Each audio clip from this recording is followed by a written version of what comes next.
Starting a podcast is simpler than ever, and you can do it with tools you already have or can access for free. In this video, I'm going to walk you through the exact process step by step, breaking it down into 5 straightforward stages that anyone can follow, even if you're brand new to this. Now, before we get into the steps, let me quickly explain what makes podcasting worth getting into, especially in 2025. Podcasts are one of the most accessible and intimate ways to share ideas and connect with people. Whether you want to talk about your hobbies, interview interesting people, or dive deep into a niche you're passionate about, podcasting lets you build an audience without needing a massive budget. It's like having your own radio show, except you're in control.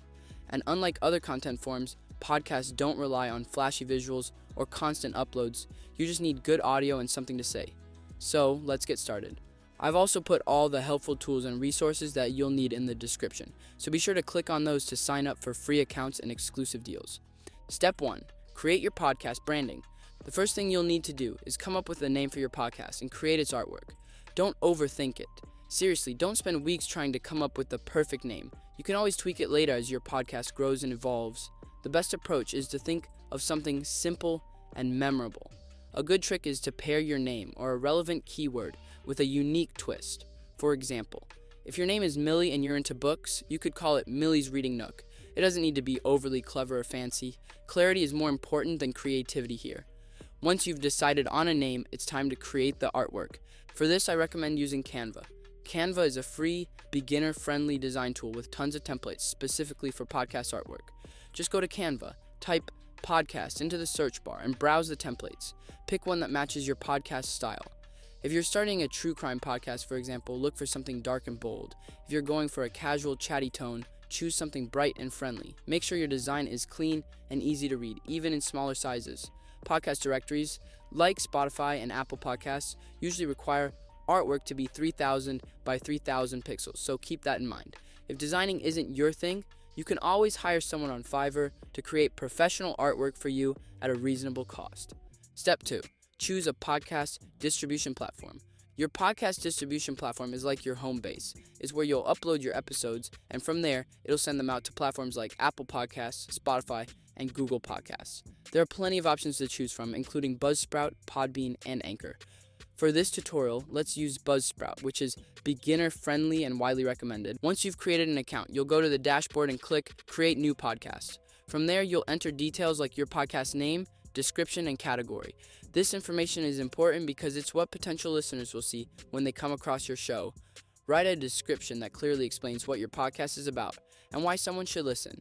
Be concise but engaging. This is your elevator pitch. Once you've set everything up, Buzzsprout will give you an RSS feed link. This is essentially the address of your podcast, and you'll use it to submit your show to directories like Spotify and Apple Podcasts.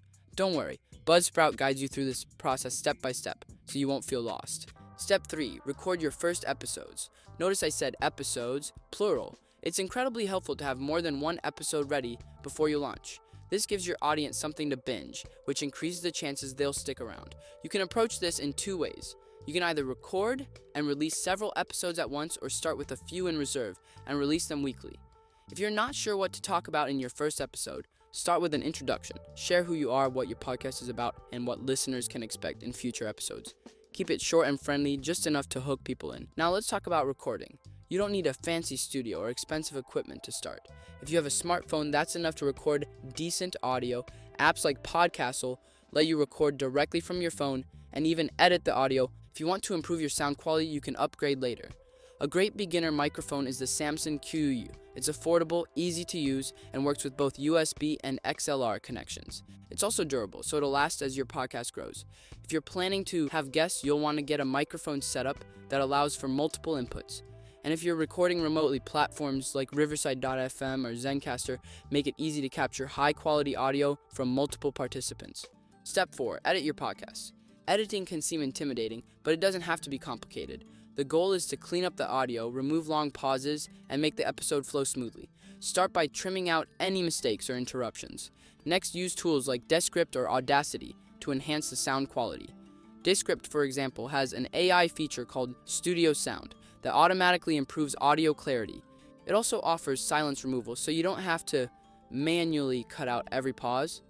If you're new to editing, don't aim for perfection. Just focus on making it sound good enough for listeners to enjoy. Adding background music can also add a nice touch. Choose something royalty-free that matches your tone, whether it's upbeat, dramatic, or laid back. Music libraries like Pixabay or Epidemic Sound are great places to find tracks. Step 5. Publish and promote your podcast. When you're ready to release your first episode, upload it to your distribution platform. Give your episode an interesting title that grabs attention and makes people curious to listen. If you're stuck on ideas, listen back to the episode and pull out a key theme or quote. Once your audio is uploaded, the distribution platform will take care of getting it onto podcast directories. If you've recorded a video version of your podcast, upload it to YouTube as well. YouTube is increasingly becoming a popular platform for podcasts, and having a video version can help you reach a wider audience. When you're uploading to YouTube, make sure to select the new podcast option in YouTube Studio to categorize your content correctly. Promotion is just as important as creating the podcast itself. Social media is one of the best ways to get your podcast in front of people. Share clips from your episodes on platforms like Instagram, TikTok, and Twitter. Tools like Opus Clip can help you quickly create vertical videos from your podcast recordings, which are perfect for these platforms. These preview clips give potential listeners a taste of your content and encourage them to check out the full episode. You can also engage with your audience by responding to comments and asking for feedback. It's a great way to build a community around your podcast. The most important thing to remember is consistency. Podcasting isn't about overnight success, it's about showing up week after week and delivering value to your audience.